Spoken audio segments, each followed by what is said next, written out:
Family and friends are remembering the life of a man killed last week in a crash near 71st and Memorial. Police say a 14-year-old was driving a stolen car and running from police when he crashed into an innocent driver. And Andrew Berryman was a passenger in that car. New at 6, loved ones tell News on 6's Cal Day that Andrew will be remembered for his personality and his love for cars.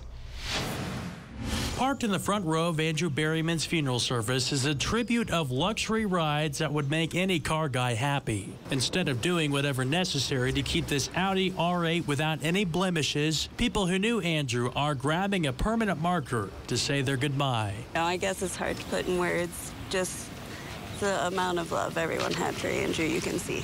Andrew's boss owns the car and says he just decided to ride on it. Others followed, putting their thoughts in ink, including Andrew's old classmate, Ivan Nablonet. It's showing his interest, his desire in the life, because he was really into cars and he did everything.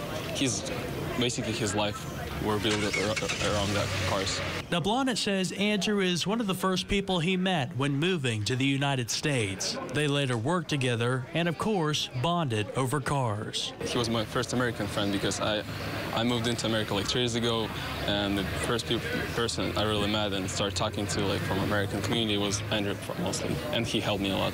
Andrew's old boss, Rayshana Swally, calls him a people person with a big heart, always looking for someone to talk cars with. He would get so frustrated with me talking about cars because he'd be throwing out letters and numbers, and I'm like, I have no idea what you're saying, but Zia or whatever, and I'd just be like, I don't know what you're talking about. Andrew's dad says his son lived by the words, do better. The phrase may seem simple, but his dad says it's something that played a big part in everything that he did. For anybody else who would like to leave a message on that car in honor of Andrew, will be parked outside of Fantasy Garage the rest of this week.